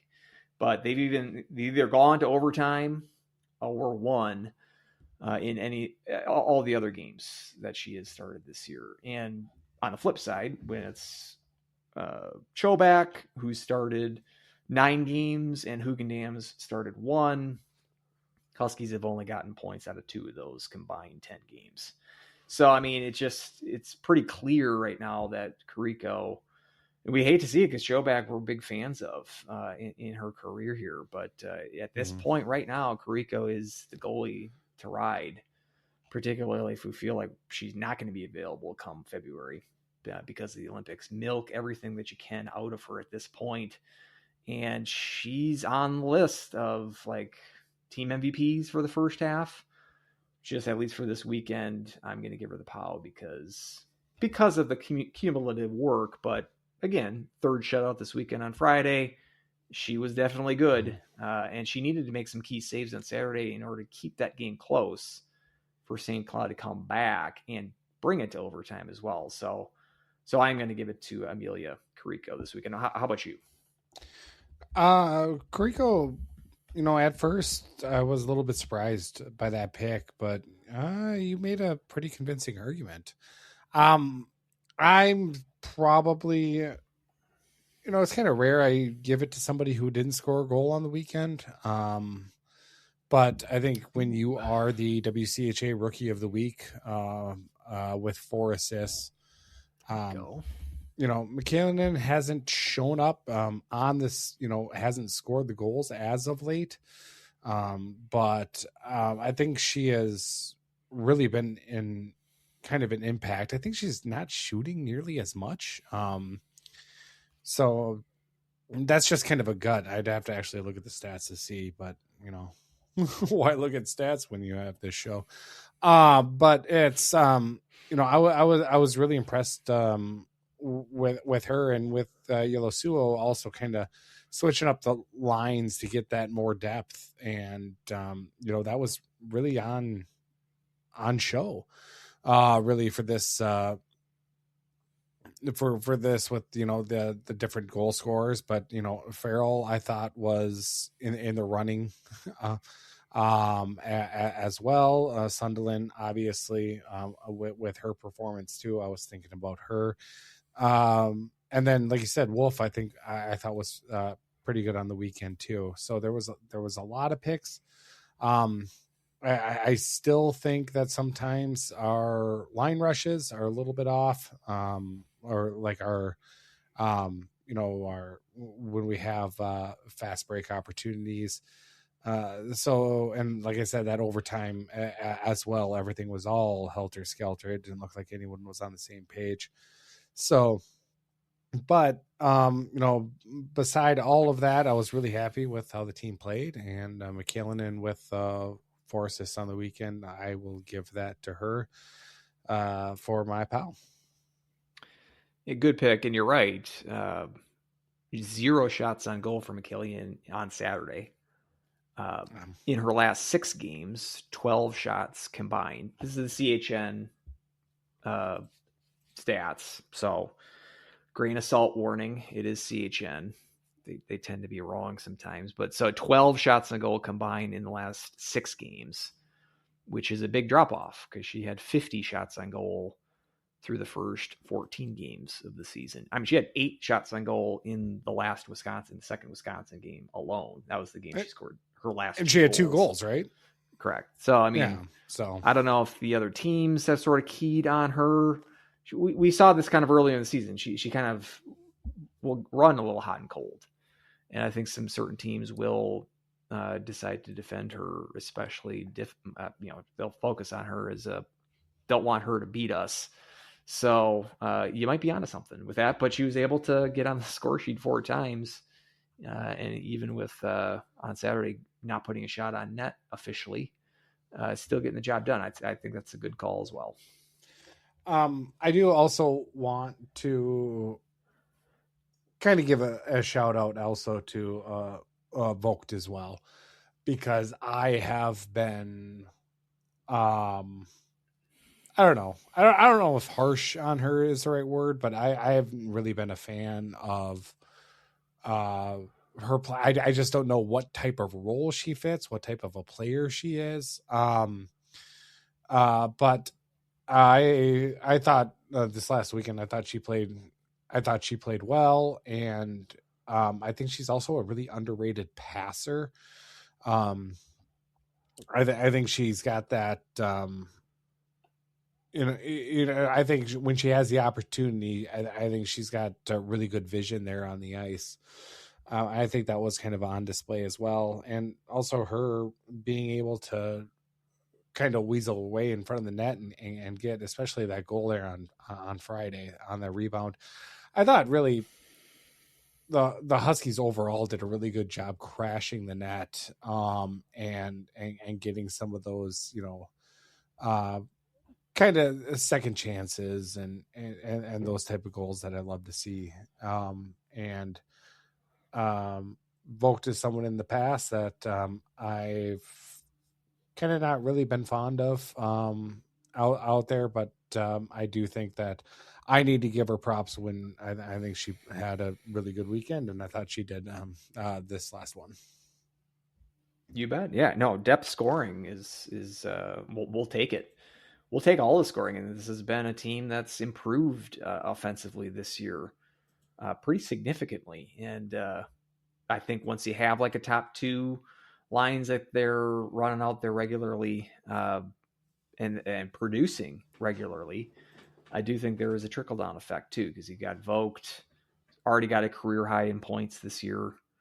Holloway's, especially in the last month or so, has really kind of stepped up. I mean, Labbe had some moments more earlier in the season. She's kind of gone quiet, but she was producing some key goals earlier in the season as well. Mustonen kind of can say the same thing about her. So, who's been with Sunderland here lately too. So, yeah, it's nice that they're able to get some contributions from everybody, all the forwards, and not just keying on one or two. That's a big secret to improving their offense. I don't know what you put into plus minus. And I think it's a nicely flawed stat. But without looking, if you were to guess the forward with the best plus minus on the team, who would you guess? Because I think I look not just now, but I mean, Wolf was leading the team, right? Yep. Is that still the case? No, Sydney Lamb is now. Lamb, Urola, and Wolf are the top three. All defense. Lamb +9, Urola +7. Well, the way that you're bringing this up makes me think it's going to be someone that I'm not going to think of.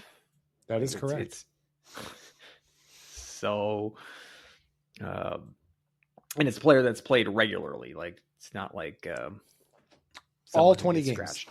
All 20 games.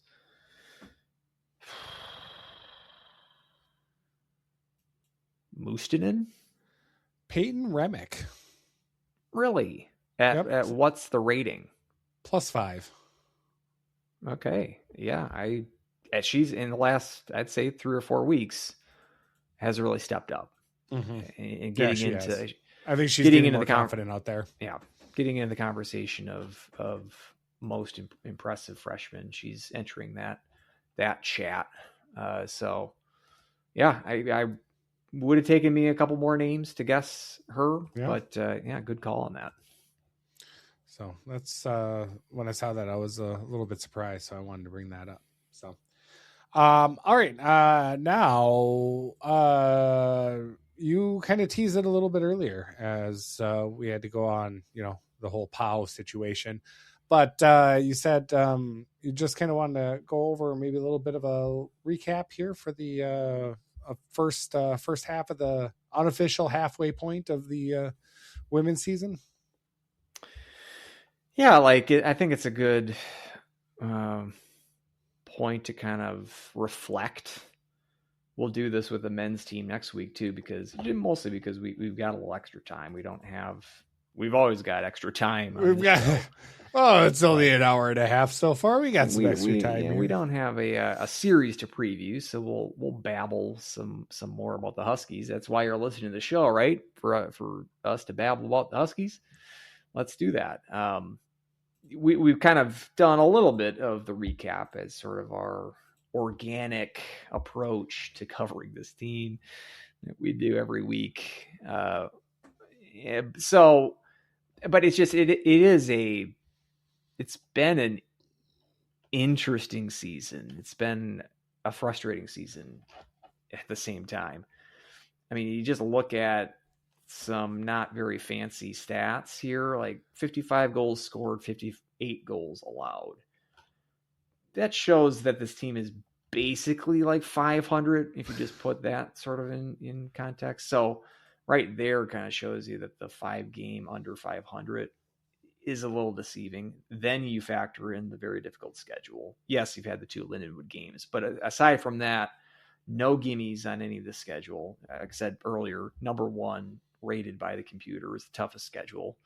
So yeah, you could have swapped out the UConn series and the DC and D1 games for Post and Syracuse, or whoever Mankato played in their non-conference. I think they played Post, or maybe that was St. Thomas. But you could have played 2 more cupcakes, and the record could look better. But that would have been a little deceiving too, because those teams aren't up to the kind of level. And I'm always a fan of challenging yourself whenever you can, even in this conference when you're going to be challenged on a weekly basis in the WCHA.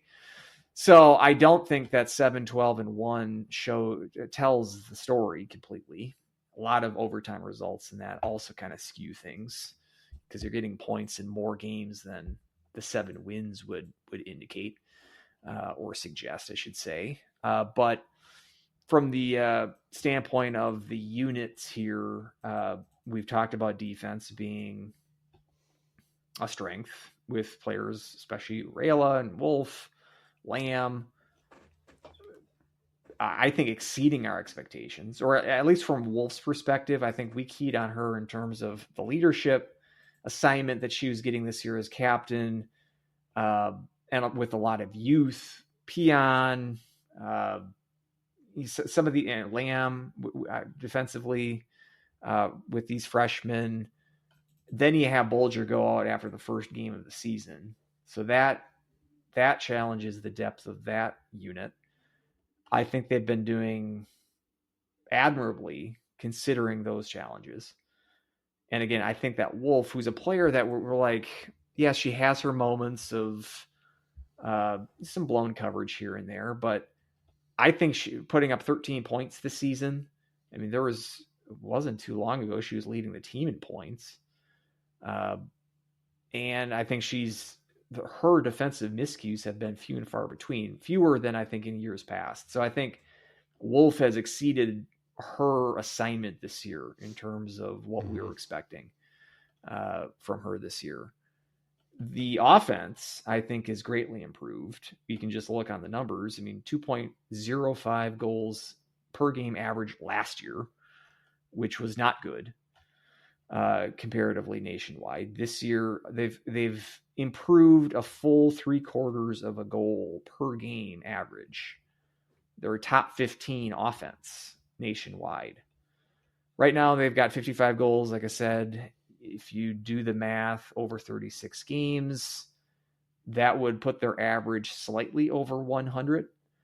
They've only broken the century mark 1 time in program history, the women's side, 2000, 2001.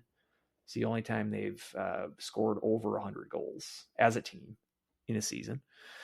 So this would be like a record breaking, and especially considering like last year's team. I mean, you're at a point halfway through the season this year with the 55 goals. They scored 74 all of last year. So you're what is that, 60% of the way there, 70%, something like that, even just halfway through the season. You've got 7 players right now in double digits. Last year you had 8 all season that cracked 10 points or more. Then you've got players, so we've got the 7 already that are at 10. You got players like Urela, who's got 8. She'll crack 10. Vogt's at 7. She's on pace for 13, 14. Labbe, who's kind of cooled off. I wouldn't be surprised if she gets to 10.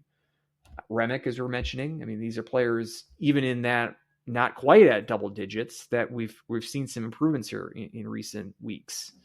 So not only, it's not like your offense being carried only by the usual suspects. We're probably thinking like Sunderland and Sorial coming into the season. It is a deeper offense than in years past. And again, it's not quite at like the Wisconsin or Ohio State level, but we've got two lines I think that we can match up, and they can be competitive against the cream of the crop of the WCHA. So offense is definitely a big improvement. And then you got goaltending, which is the one where it's like Kariko's looking the part and even perhaps improved upon her performance from last year, especially if you factor in the fact that she was injured for a month or so this year, coming back off that injury and not really losing a step. The one kind of surprise is that Showback in Kariko's absence underwhelmed, which did perhaps cost this team a couple of games. That's maybe the one where we weren't anticipating that to be such a weakness beyond Kariko. And so you put it all together, and again, I think it adds up. The record should be a game or two better than it actually is. You kind of look, especially at like that St. Thomas loss in overtime. You had a 2-goal lead in the third period. You'd love to have had that Ohio State game back where you're up 2-0 in the third period there in Columbus. There was a couple of games that certainly stick out, and kind of like the men, where you're not really getting blown out in any of these games. Even the Ohio State loss in 5-1, that was a tight game midway through the game before the Buckeyes pulled away there. I mean, Wisconsin's the 5-1 loss there. That was a relatively tight game halfway through that game as well. So you basically been in every one of these games just like the men have too. So there are some comparisons between the two teams here, because I feel like the performance is better than the record. Yet there are some areas of improvement, but just from the women's perspective, especially when we're talking about this new coaching change and the philosophy that Yellow Suo has brought to this team, when she's talking in press conferences or in interviews, that's one thing, like kind of explaining what your philosophy is, having it play out in game time. And now we're seeing some of those results. Yes, we're not at the point where we've got, video game numbers coming out yet of these players, but it's the improvement, especially from last year, just the immediate 1 year improvement really does make me hopeful. Is it going to translate to a NCAA berth this year? Probably not. I'd love to see that 9-5 record in the second half, and I'd love to see a below 500 record make the tournament.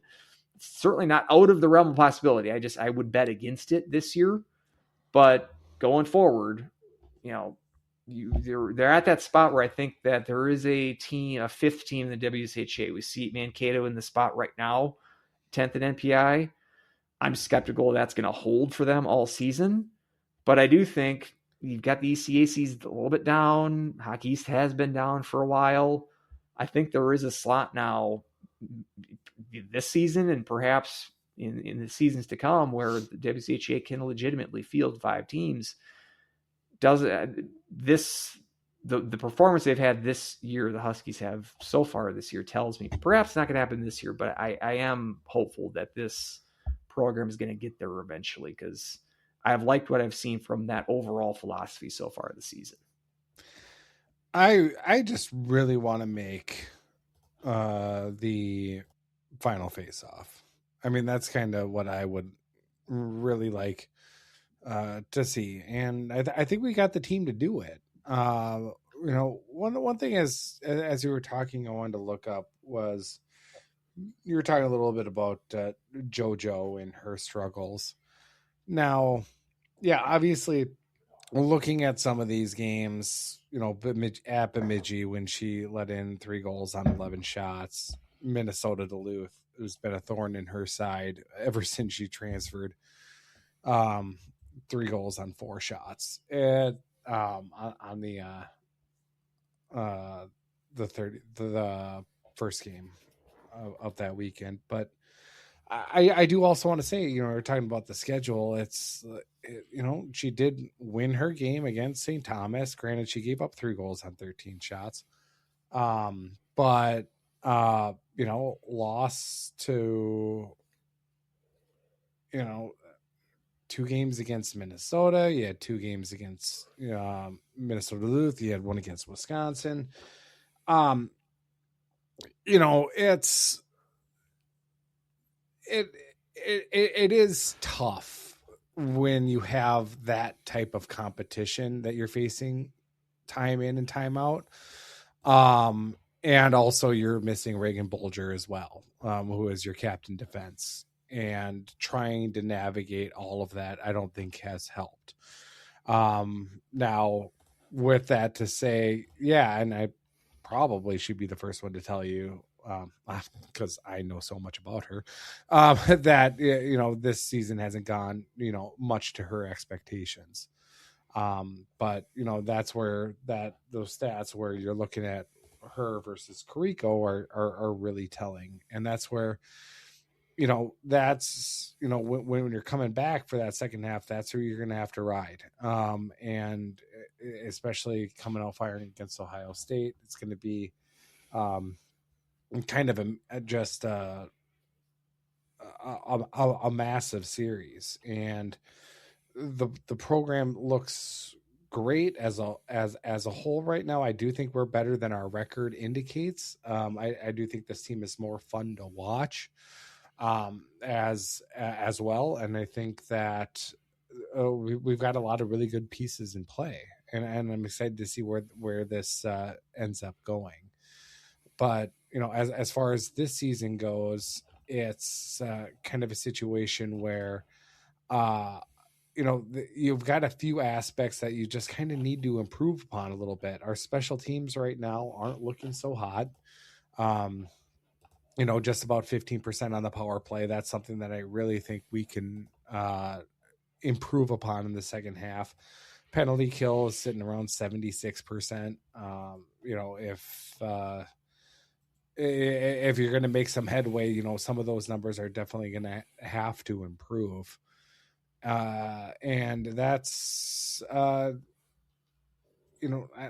think as these freshmen continue to grow and get experience, I'm really excited for what they're going to turn out and end up being. And it's going to be, as long as Yosua is able to keep the core together and keep everyone together, we don't have a lot of people transferring out. That's going to be kind of the key, because I like what we're being built so far, but we just need kind of an extra gear to get over this hump that we've been in for the past couple of seasons. And if we have that blueprint in place, it's promising that we'll be able to get there. Yeah, I agree, and if there's different narratives with the men's team and the women's team, and the men's team just has a longer track record of postseason qualification. So maybe certainly our expectations for each team is different because of that. The fact that the women's team has never made the SAAs, only made the Frozen face-off, twice, I think. And it's been a long time. So the goals are a little bit different for the two teams, and so that I like the fact that, because these are the two teams that we cover on this show, and there are different histories, there are different expectations, there are different standards in place, but yet it is the same school. It's just it's an interesting dynamic between the two. And so, yeah, coming into the season, especially with the coaching change, my expectations were sort of like, I'm not even sure. Like, we thought that we were on a good trajectory with Adolski, and then the coaching change kind of happens out of nowhere. Yelsu is able to keep everyone intact, recruits and current players, no transfer losses. It makes me more confident that she's going to retain players coming up over this offseason as well. some of the movement's inevitable, but feels like the team, the players have bought in to the system, and she seems like a player's coach in that regard, especially from the defenders. Like, if part of her, we've talked about that she's been, public in acknowledging the fact that she wants defenders to jump in, be active into the offensive play. That's not really, I mean, I didn't really think that Adulski was a coach that was necessarily subscribing to that kind of philosophy, but it seems to be paying off, at least with those top 3 blue line members that we were mentioning, kind of the core of your D with Wolf, Lamb, and Urela. And now, like I said, we got Bulger back, who would have figured to be part of that group. Lamb sort of stepped up from the status of, touted freshman to now kind of a mainstay on that back end. So yeah, it's fun to see these players develop, and this conference is uncompromising, and it's difficult. You need to be able to have, and we see it from like Mankato. Mankato is 10th in NPI basically on the strength of one weekend, which is the sweep of the Gophers. So we need to have some sort of results like that. Maybe not necessarily a sweep, but you need to win one of these Ohio State games coming up. Ohio State, did we mention yet, just getting blown out of their own building against Wisconsin? I mean, they're not the only team to have fallen at the hands of the Badgers in recent years, but we haven't seen Ohio State take a beating like that in a while. And Ohio State losing both of those games to the Badgers at home this past weekend.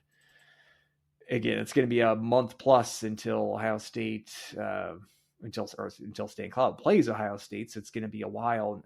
As you mentioned, Ohio State's playing Penn State between that time. So it'll be a distant memory for them at that point. But, you need to win a game against them. You need to win a game against the Gophers. Can we at least go up to GD Duluth and beat them once? Yeah. If there is, I don't know if it's necessarily a benefit if you're not going to slot in 5th place this year. Maybe that means you're not going to go up to Duluth in the playoffs, just at least from the standpoint of at least we don't have to deal with them in the playoffs and be for it, even if that means you're matching up against the Gophers, let's say, in the first round instead. If you have any dreams of making those moves upward, you're going to have to pick up a couple of these wins here, or at least points in these games. If you do, that means you're going to make some movement pretty quickly. And I'd love to see it, because like I said, the margin that they were coming up short in the first half against those teams that we're just mentioning was not wide. I think it's something that they could make those adjustments. The second time they see these teams, I'd love to see it. And I feel like perhaps it's not going to happen quite this year in terms of making that NCAA appearance, but Yellow Seal gives me hope that I think we're in good hands, and the philosophy, I think, is going to continue to develop.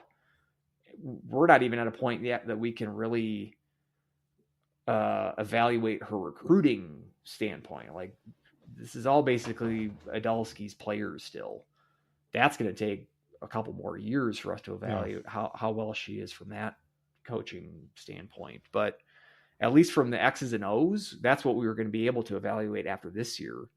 1 half year in, if you would have told me at the beginning of the season you're going to improve 0.75 goals per game in the first half of this year, I would have been thrilled at that.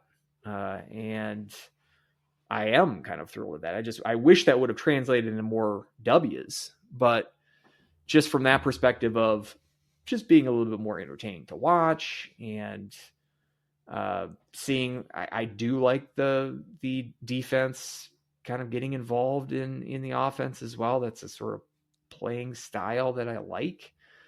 So it's a product that I approve of, and I do think long term it is going to be to St. Cloud's benefit. So again, we'll do maybe after the end of the year a sort of post-mortem after one full year in the books. But since we've got a month break here ahead of us, I thought this was a good time to kind of look back at how year 0.5 has gone for Coach Mira so far. Again, I'd love that record to be a little bit better, but from all the, you evaluate all the sort of units as a whole, there's a lot to like. And I do think that the school made the right call on hiring her, and I am liking what I'm seeing so far from her style. Yeah, and just some of those games that kind of stuck out to me too. You're talking about the record being a little bit better. I mean, you had that St. Thomas game where you're up 3-1 in the third period, and you end up letting that one get away. You had Ohio State. Now, granted, they were out shooting us immensely, as Ohio State does, but early in the third period, you're up 2-0.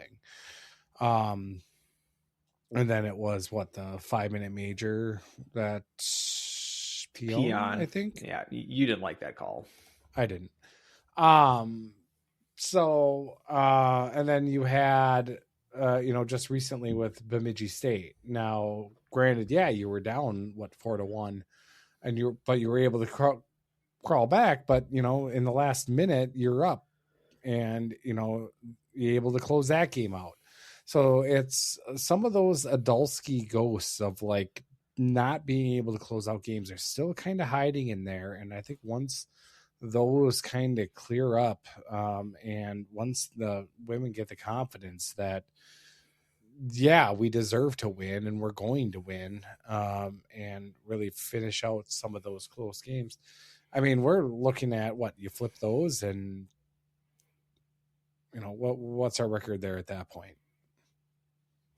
10-9. Well, that'd be, not 9-10. Well, I was just counting that just the St. Thomas and the Ohio State games. You had the 2-goal leads in the third period, and if you were going to beat Ohio State on the road, you might be 10th or 11th. Yeah, exactly. Even with the 9-10 record, 9-10-1.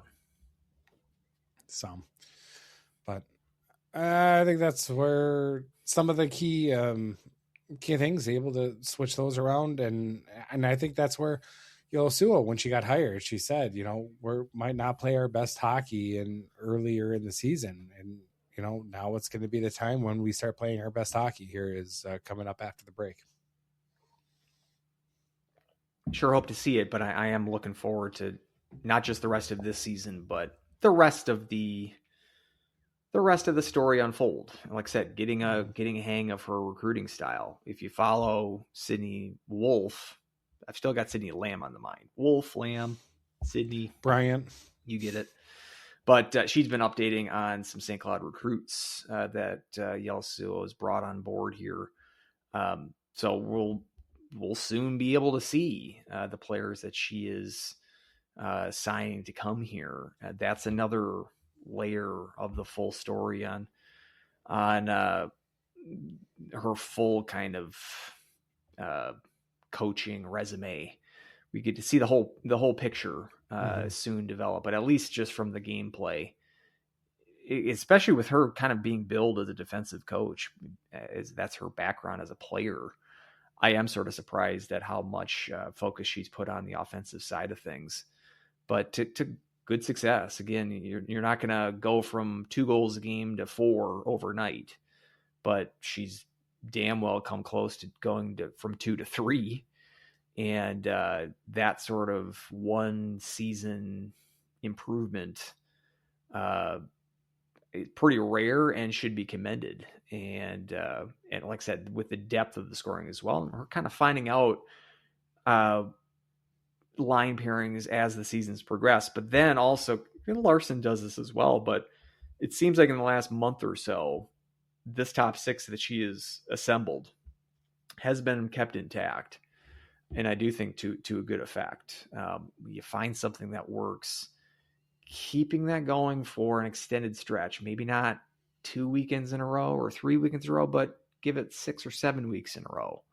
I think she's taking that approach, and I think it's a little bit more effective. So yeah, it's a lot to like, and it just again makes me confident that the program is headed in the right direction. Yep, very much so. All right. Questions. Dan Jacobson's asking when's it going to stop snowing. And apparently, all winter it's just going to snow. When are you supposed to get the 6 to 12? Is that tonight? I've seen it tonight, and I've also seen it as throughout the day tomorrow, which, as everyone listening, would be today. So about noon to 6 or so tomorrow throughout the day, just this steady snowfall. Yep. So it will never stop snowing. It will never end. Which, with some of the winters we've had recently, maybe this is all just kind of karma payback. So seems to be how it happened. I took my run this evening in shorts and a t-shirt. So now Eric had a question for the podcast as well. He having an outdoor 3-on-3 tournament with custom-made SCSU jerseys.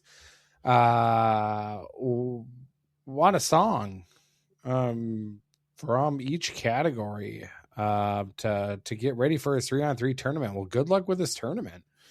Pre-game hype playlist, post-game dancey songs, player intro bonus if they've been played at SCSU games, and songs that come to mind remind you of SCSU hockey.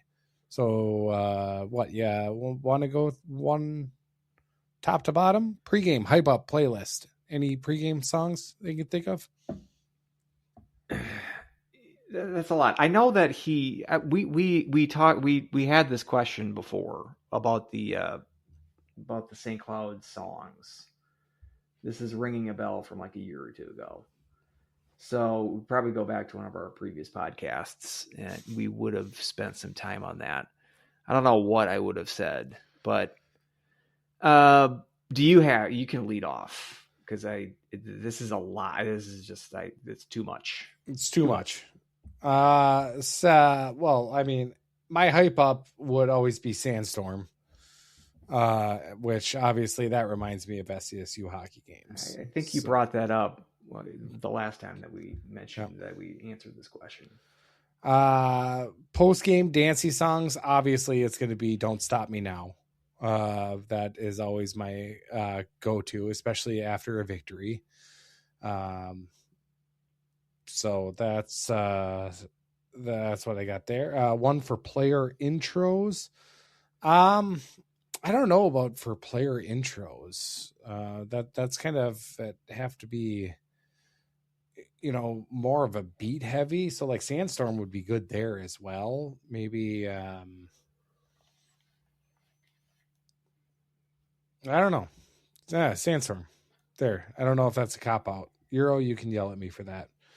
And then songs that just most remind me of SCSU hockey. It's Back in the Saddle with Aerosmith is one that I remember always being played. They don't play that anymore. I remember when they got rid of Tainted Love. That hurt. Where that was a thing where the whole student section would sing Tainted Love. And then also at the beginning of the third period, they would have the Jaws theme play.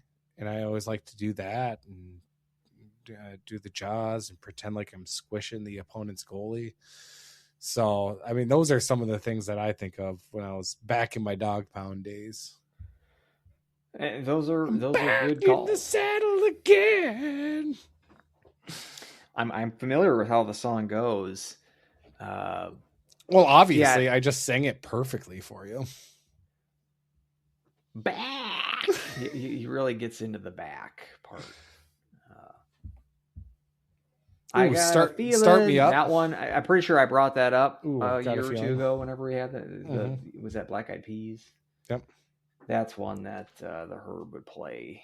I don't know. Do they still play that? I would probably doubt it. I don't know. Probably. I don't think they've changed what their do they play playlist quite a now bit. instead of those kind of songs? Like, is there a song they play every game now? Sort of like pre-game introductions. I haven't been in the building consistently in the last couple of years. I wonder if they've updated the playlist and they've got some more, current music, which is not something that I'm really keeping abreast of. But they probably are. Again, it's sort of like when we're talking about karaoke. I'm probably not the best person to ask about music, because I'm just not. I'll give you the slower songs, which aren't really the songs you want to play. My playlist doesn't really have a lot of jock jams in them. So, oh man, yeah, jock you want jams. Do you think I some, can stream jock jams on Apple Music or Spotify or anything? Do you think they just have the album there? Sure. Yeah. Man. Yeah, you want a solid opinion about Bob Dylan's "Blood on the Tracks" or Neil Young's "On the Beach"? I'm your man. If you see, those are not the kinds of songs you want to play in a stadium, though. So we need more Gordon Lightfoot. Is actually that's right. I think what Andrew is saying here. Sundown for a goal song.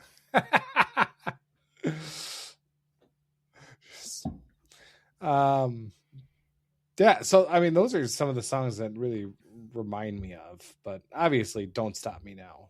That's kind of my thing, though. So I'll give you permission to use it. It's a good one. So, but I realized that I did a kind of a big disservice. I forgot to put it in my show notes in my prep for the show. So I do want to apologize to Andrew and as well to our winner of the ticket giveaway that I completely blanked on. So well. I want to apologize to whomever the winner is. Congratulations, Andrew, who won the free tickets to Denver. Yeah, or for the Denver. Whoa. For the Denver game at the National, not to Denver. We're giving away. We're not giving away airfare to Denver. We're not flying on Frontier. Denver. I apologize. Sorry, Clint. The prize is not that much. No, Clint H, one of our longtime listeners. He was the winner of the 2 free tickets to Denver. Yeah, when you brought up.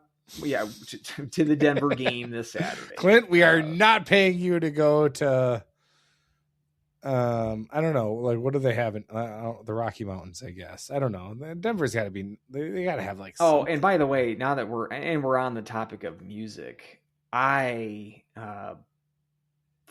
might have thought this was a bit, but I was conflating 2 of John Denver's songs last week. I was like West Virginia.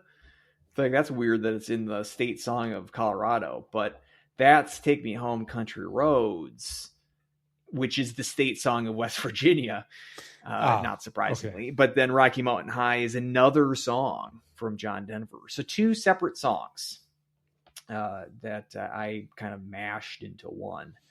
So my apologies to all big JD fans out there.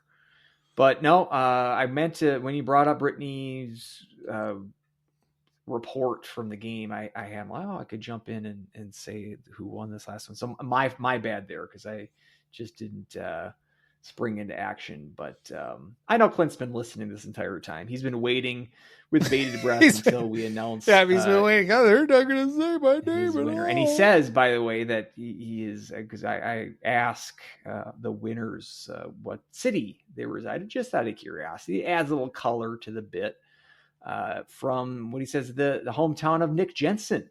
Do you know? I'm not going to tell you. Do you know that just by that clue?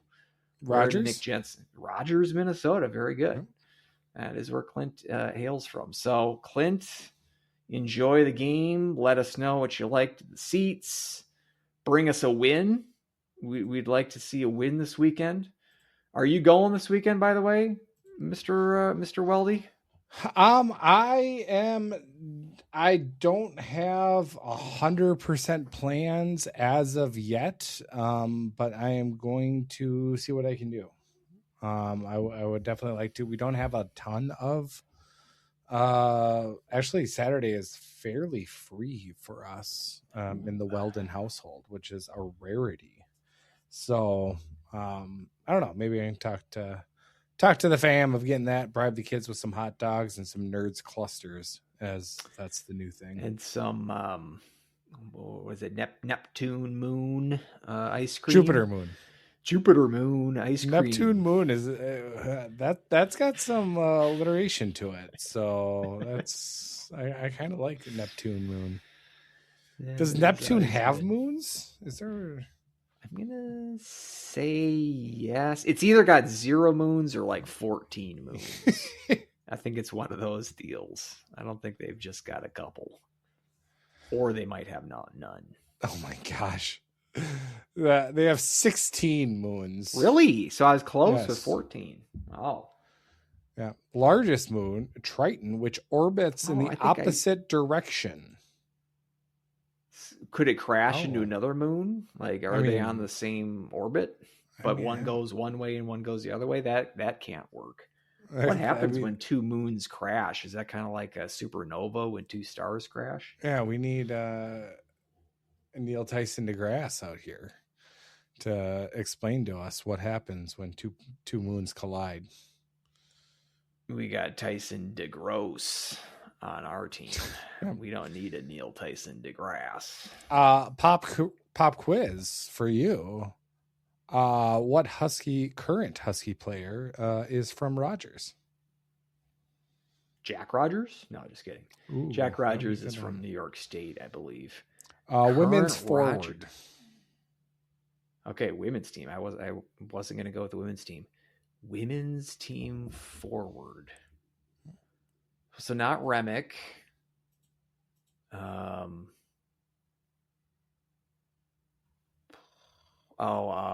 because it's Holloway? Avery Farrell. Okay, no, because I think Holloway's from Stillwater. Or maybe that's Kruger. Maybe Holloway might be from Wisconsin, actually. Yeah, I did not know that she was from Rogers. I know Avery Farrell went to Franklin Pierce, so that's what Pierce I think. I think she's just from Franklin Pierce, the president. She's just from the president, like the exhumed corpse of the president. That's where she's from. Yeah, 18. Her senior year, 18 goals, 23 assists, 41 points in 27 games for Rogers High. It's not bad. Nope, not bad at all. So, well, that about does her on this episode of the Huskies Hockey Podcast. If we want to do a quick Delmonico steak check, you just said that about does her. I can do that real quick. Steak. 6 goals, 5 assists, 11 points in 9 games. What we should do here's one for Jason Bryant. For the Delmonico steak. I think he's got like 6 or 7 sounders to make by now. For the Delmonico steak update, we got to do a rare to like medium to well done. We've got to do like a steak cooking range, like a Delmonico meter of like she had a hat trick. That's very rare of her. Oh, she's on fire. It's well done. Or it's just like she had no points this weekend. She's cooked. Oh, I'm Weldie at More Clappers, MOAR More Clappers. Andrew, you can find him on X at Andrew SCSUHHP. Email the show. There's not going to be a ticket giveaway for a little bit here because we got no home games for a bit, like a month. But you can always email the show. We always like to get emails from our listeners. Huskies Hockey Podcast at gmail.com. Think of got the Substack songs. Going. Get some songs please. for Euros playlist. Songs because I was woefully inadequate for that bit. So do email us some songs there. And if you want some long form written ramblings from yours truly, Cloud Coverage Hockey .substack.com. I just put up the latest ice shavings post. I hope I didn't repeat myself too much on this show with the recent posting there. So because we don't have after this week, I'll probably have an ice shavings post after this week, but probably in that month, because I thought I was going to do a Huskies rewind for the North Dakota series, and I just wasn't able to get to it based on my schedule. I hope to do something in the Christmas break about some Husky game from the past. I'll have to brainstorm some ideas, but keep an eye on that so you can subscribe. All the articles are free there as well, so check it out. Yep, it's a really nice Substack, and again, I love the name. Should rename Huskies Hockey Podcast. Rename it to the Cloud Coverage Hockey Podcast. Just Cloud Coverage. It's like it's saying like the Facebook, like just Facebook. See, it's just Cloud Coverage. I like. Just think of it. It's good. It's kind of like Delmonico steak. It's well done. Thanks everyone for listening. Until next time, go Huskies. Woo! Woo!